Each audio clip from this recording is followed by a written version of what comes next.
1, 2, Ya, 3. selamat pagi Kesini. menjelang siang. Ini ada 1, ikut 2, 3. webinar 1, 2, aksi 3. nyata 1, 2, 3. oleh Aksinya CGP biar ini. Bupati, ya kan. Sudah didampingin PP-nya. Terus ada juga PP juga. Ini PP SMP Negeri 19 Depok. Ya, silakan.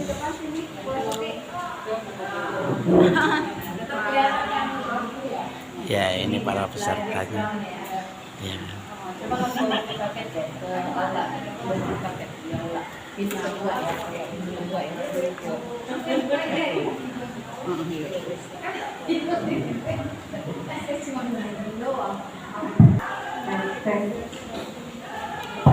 Kedengeran ya? Hai. Baiklah, kita mulai acara kita ini, Bapak Ibu. Halo Bapak Ibu, Assalamualaikum warahmatullahi wabarakatuh. Terima kasih yang sebesar-besarnya dari saya karena Bapak Ibu sudah menghadiri acara webinar aksi nyata modul 14 yang akan nanti kita sama-sama telaah bersama. Namun sebelumnya saya ingin memberikan waktu kepada ibu pengajar praktik di sekolah kita yang sama angkatannya dengan saya, yaitu Bu Rita Karyanti Misi SPD. Mohon persediaannya untuk memberikan sepatah dua kata menggantikan kepala sekolah kita yang hari ini sedang mengikuti acara di Dinas Pendidikan Kota Depok. Untuk Ibu Rita, kami persilakan. Selamat pagi teman-teman semua. Salam sejahtera untuk kita semua. Puji serta syukur marilah sama-sama kita panjatkan kehadirat Allah Subhanahu wa taala yang hari ini memberikan kita semua nikmat sehat walafiat sehingga kita bisa menyertakan hati kita di sini untuk membersamai teman kita Ibu Poppy Zulhana, calon guru penggerak angkatan 6 yang hari ini calon guru penggerak angkatan 8 yang hari ini akan mendeseminasikan aksi nyata modul 14 tentang budaya positif. Terima kasih sekali lagi kehadiran saya di sini mewakili kepala sekolah yang hari ini sedang ada dinas di luar, dan memang kegiatan Ibu Poppy ini harus kita dukung bersama, terutama dukungan dari pimpinan sekolah. Bapak Ibu guru, teman-teman semuanya, meskipun yang dilakukan Ibu Poppy ini merupakan rangkaian dari proses beliau menjadi seorang guru penggerak, namun apa yang disampaikannya nanti adalah merupakan aksi nyata yang akan diterapkan di sekolah kita. Kita dilakukan sendiri. Program aksi nyata yang akan disampaikan oleh Bu Poppy ini harus mendapat dukungan dari semua warga sekolah. Dan Bapak Ibu mewakilinya hari ini, mudah-mudahan meskipun ini adalah proses pembelajaran yang dirasakan Bu Poppy, namun mari sama-sama kita dukung kegiatan ini sehingga menjadi aksi nyata yang sebenarnya di sekolah kita. Mudah-mudahan dengan apa yang disampaikan Bu Poppy, rekan-rekan lain menjadi tergerak untuk menyemarakan kurikulum merdeka dan melakukan perubahan-perubahan yang bermanfaat untuk sekolah tempat kita mengabdi ini.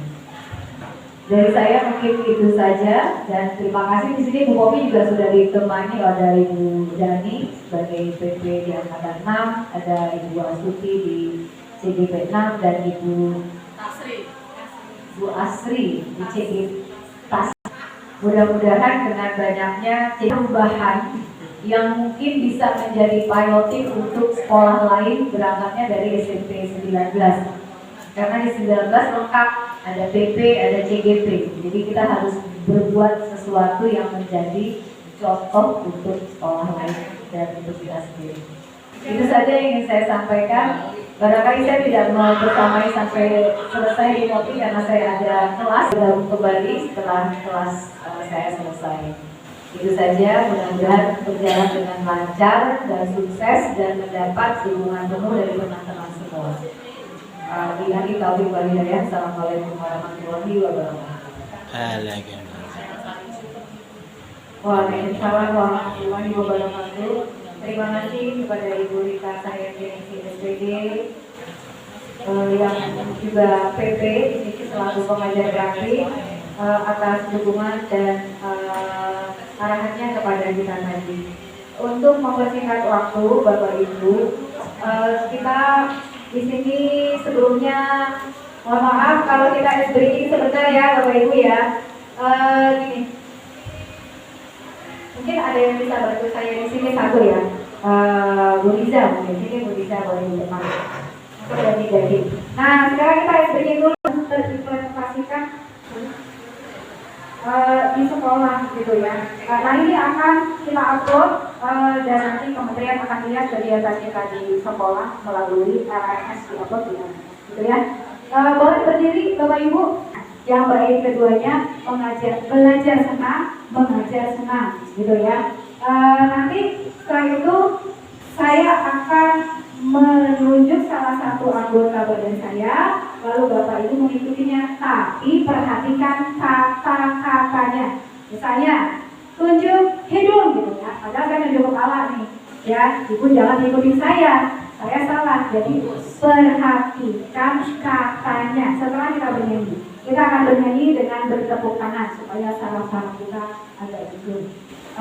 Coba saya coba dulu, masih ingat nggak?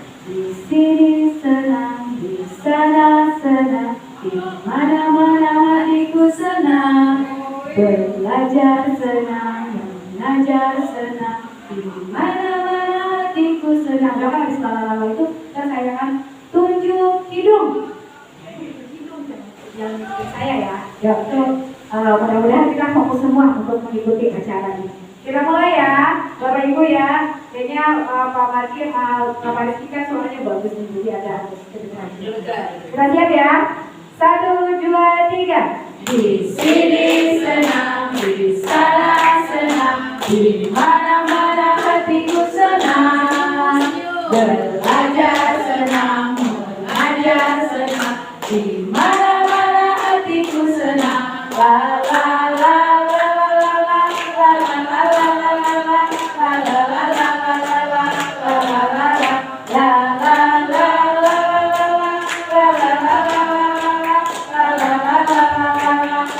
la la tunjuk mata. Ya sekali lagi tunjuk dengkul. Ya sekarang fokus semua terutama. Oke, slide berikutnya ini dulu. Kita akan mengupas masalah yang ini. Disiplin positif, keyakinan kelas, segitiga restitusi, menerapkan budaya positif ya. Tapi disiplin positif itu akan timbul kalau kita bersama-sama. Mereka itu ada 65. Berarti 65-nya harus mempunyai rasa tanggung jawab. Mari bersama-sama kita majukan sekolah kita. Nah, yang akan saya bahas nanti langsung ke segitiga restitusinya. Coba Bapak, Bu Riza. Nah, oke, ini lanjut ya. Terus gambarnya, lanjut slide berikutnya. Nah, tujuan pembelajaran kita ini apa sebenarnya? Seperti kita mengajar, ada tujuan pembelajaran. Guru menerapkan segitiga restitusi sebagai salah satu cara menanamkan disiplin positif pada murid. Semua tanggung jawabnya ya. Oke, lanjut Bu Riza. Nah, ini kita ambil pengertian restitusinya karena restitusi itu kayaknya sudah mulai familiar. Sudah mungkin Bapak Ibu sudah searching sendiri, ada di PMM ya. Jadi walaupun bukan CGP, itu sebenarnya semua ada materi ini di PMM ya. Jadi pengertian restitusi itu adalah proses menciptakan kondisi bagi murid untuk memperbaiki kesalahan mereka sehingga karakter yang lebih kuat. Proses menciptakan kondisi bagi murid untuk memperbaiki kesalahan mereka. Ini dari ahlinya. Gosen 2004. Lanjut Bu. Nah ini masih juga dari pemahaman restitusi itu ya. Restitusi juga merupakan proses kolaboratif bersama bantu murid berpikir tentang orang seperti apakah yang mereka inginkan, dirinya sendiri, dia pengen jadi apa gitu ya, dan bagaimana mereka harus memperlakukan orang lain. Boleh ke kasus Bu, kasus, contoh kasus, ada kasus satu. Nah ini contohnya, jadi kita itu pasti yang namanya guru, pasti belajar, contoh gitu ya. Saat pembelajaran berlangsung di kelas 71, ada murid bernama Cesta yang sedang asik. Cesta di 71, siapa yang ada 71 Bapak Ibu di sini? Ada. Nah, kalau yang ada yang namanya Cesta ya di kelas 71 kita yang lalu kemarin, yang lalu ada yang mengajar ya? Oh nggak ada ya? Di 71 IPS kan? Iya saya ya. Pegangnya siapa di 71 yang lalu kemarin? Ya ada Cesta ya? Ya ada Cesta yang sedang asik menunjukkan asik bermain HP. Banyak nggak kasus yang ini nih? Di sekolah kita banyak nggak? Di kelas kita banyak nggak? Ya pasti ada. Nah bagaimana nanti kita menangani kasus itu? Sederhana, kasus sederhana masih ya. Main HP itu sudah kayaknya udah banyak sekali yang seperti itu. Nah kemudian ini saya harusnya ngetiknya Cesta ya, bukan video, nggak tahu saya tuh karena 71 satu kelas sama 91 gitu ya. Jadi bayangan saya itu cuma ini sudah menanyakan apakah yang sedang bisa aja si Geger itu temannya Cesta misalnya juga ya, oke ya, dan menanyakan apa yang sedang dilakukan Cesta. Iya sangat terpikir pasti dong ya, kalau anak ada nggak sih yang ekspresinya kalau kita deketin dia lagi main HP biasa aja mukanya, ada nggak Bu? Ada. Banyak ya Bu? Banyak ya Pak Rizky ya? Kita nih gurunya nih lagi jalan nih, kita lagi nerangin, terus anak tuh main HP. Nah, dicapai Anissa, kenapa kamu dia main HP? Saya. Nah, ini adalah salah satu. Kalau anak yang peka, sebenarnya dia langsung narik HP-nya, diumpetin gitu kan. Tapi kan anak-anak kita banyak yang nggak peka tuh, yang begitu langsung ya. Ini besok contoh nih, Anissa kenapa Bapak? Nah, gitu kan itu sebenarnya salah apa benar itu nanti kita lihat nanti ya.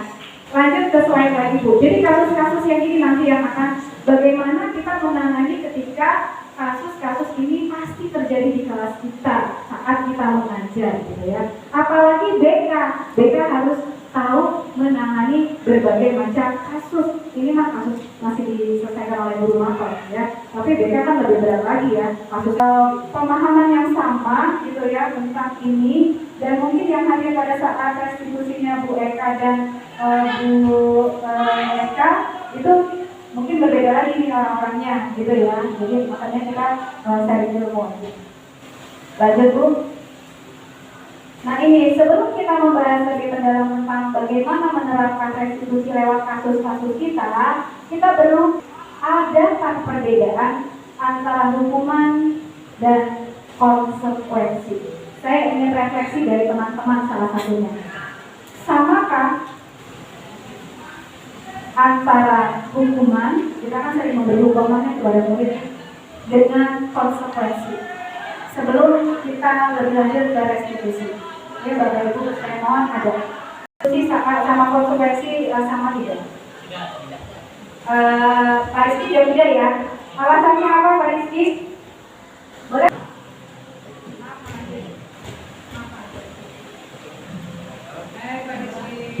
Tidak sama kata Pak Rizky ya. Kalau menurut saya tidak sama Bu, antara hukuman dan juga konsekuensi. Ya alasannya? Kalau konsekuensi itu mereka sudah mengetahui dan kita membuat kesepakatan dengan mereka sebelumnya.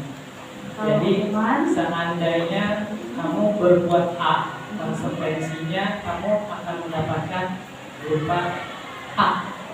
Karena yang A ini yang mereka lakukan. Tapi kalau hukuman, seandainya itu kita tanpa kesepakatan. Kalau hukuman itu tanpa kesepakatan dan sifatnya itu kan kita nggak melihat keadaan dan posisi anak atau peserta didik ya Bu. Jadi ya kita lihat kalau seandainya dia mengangkat dari situ hukumannya A, dia kita ada kesepakatan dengan si yang bersangkutan gitu. Kalau menurut saya seperti itu. Oke, terima kasih Pak Rizky. Coba ada lagi yang bisa memberikan ini? Ada yang berbeda? Hukuman dengan konsekuensi apakah sama? Pak Rizky menjawab tidak sama. Ada nggak yang menjawab sama? Saya mau lihat dari BK-nya. Bu.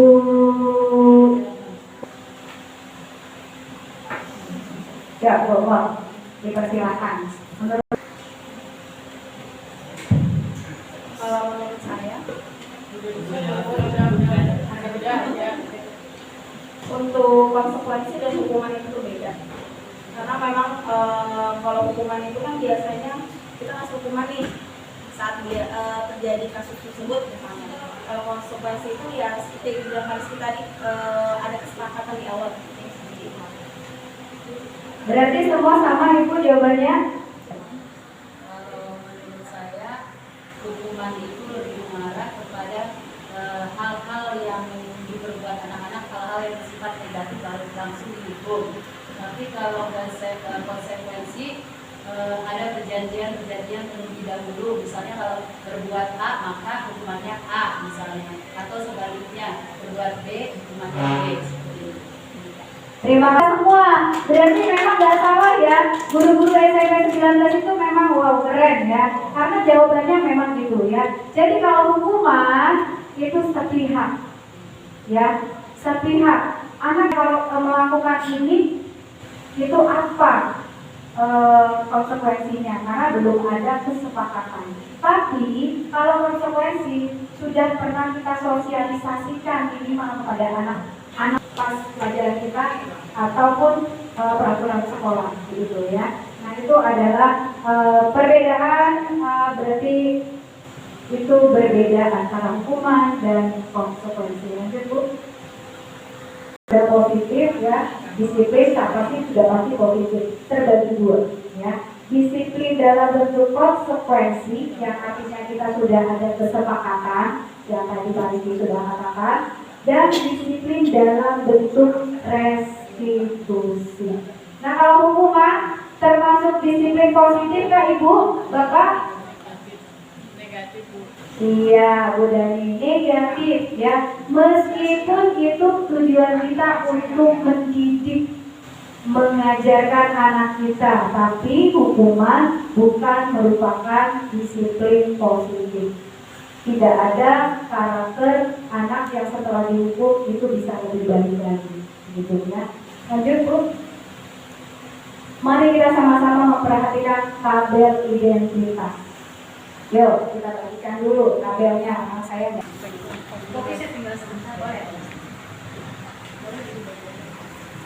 Nah ini tabel identitas. Selanjutnya Bu, saya kasih 1 menit untuk melihat tabel. Ada yang lebih?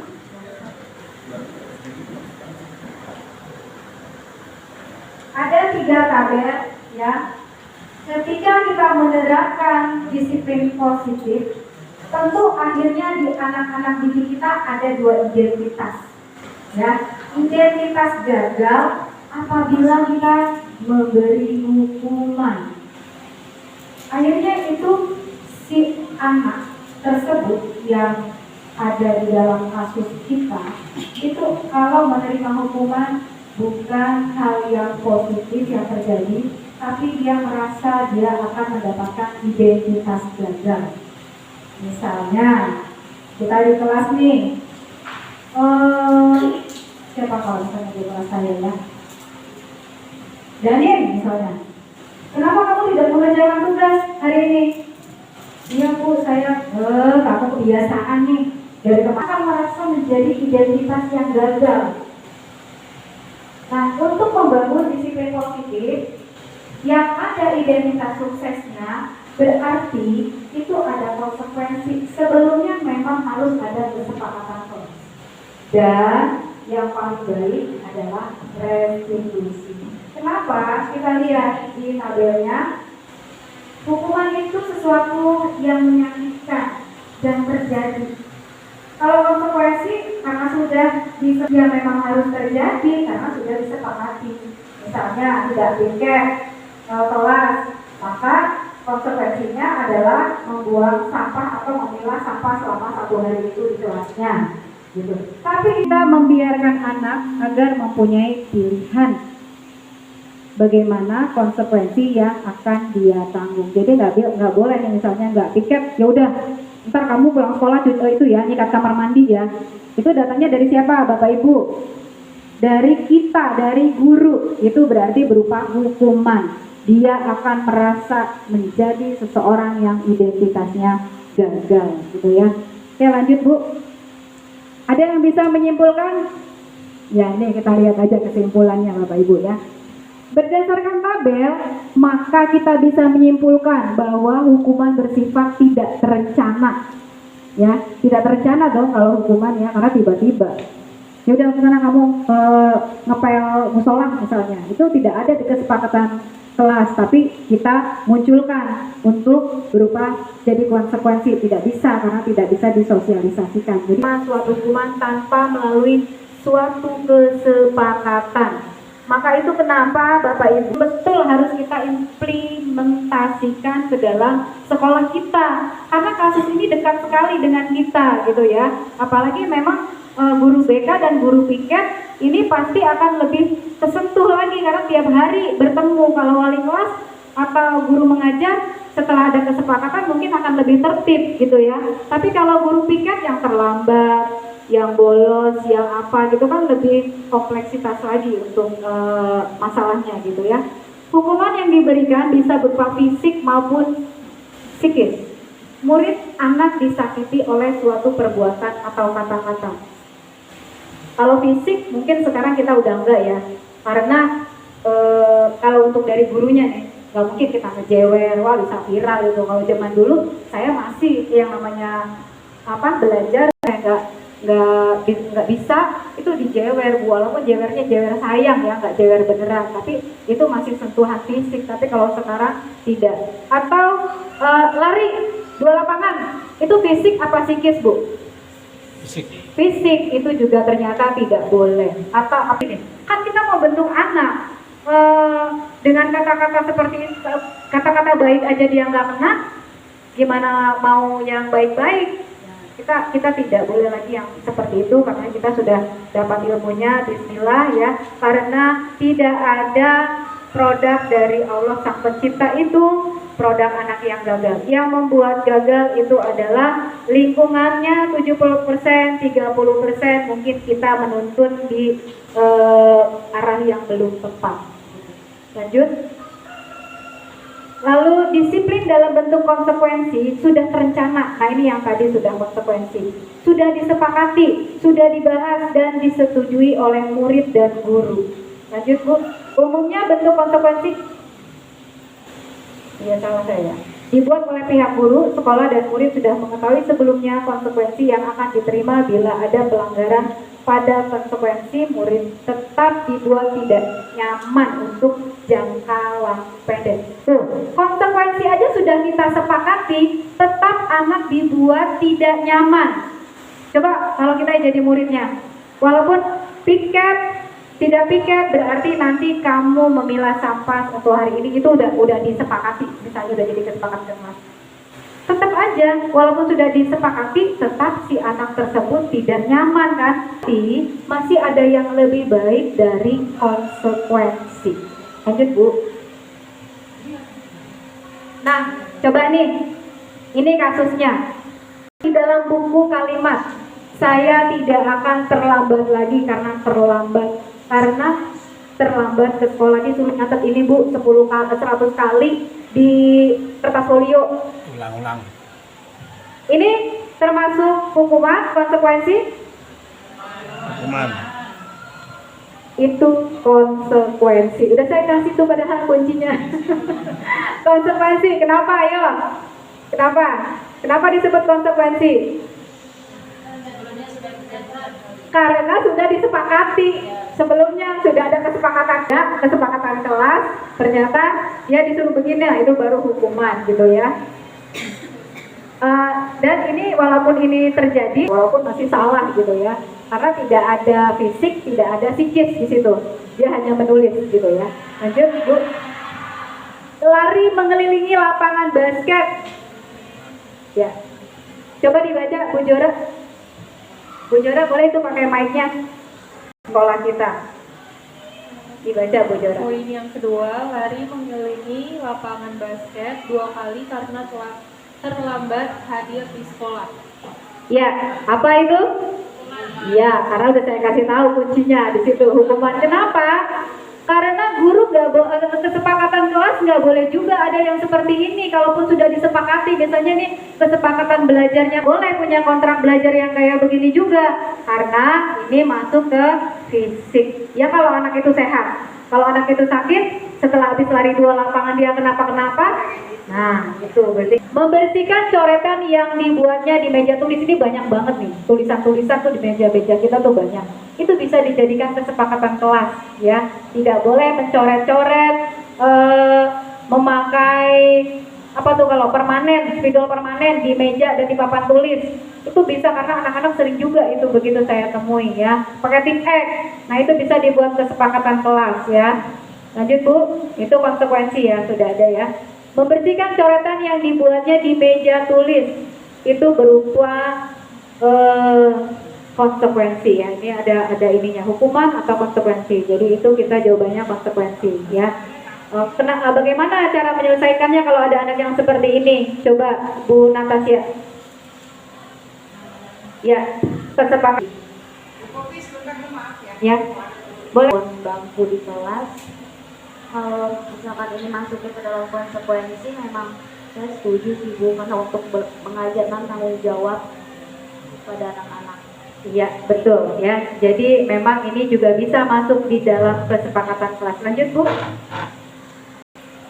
Sebuah pendekatan untuk menciptakan disiplin positif ya.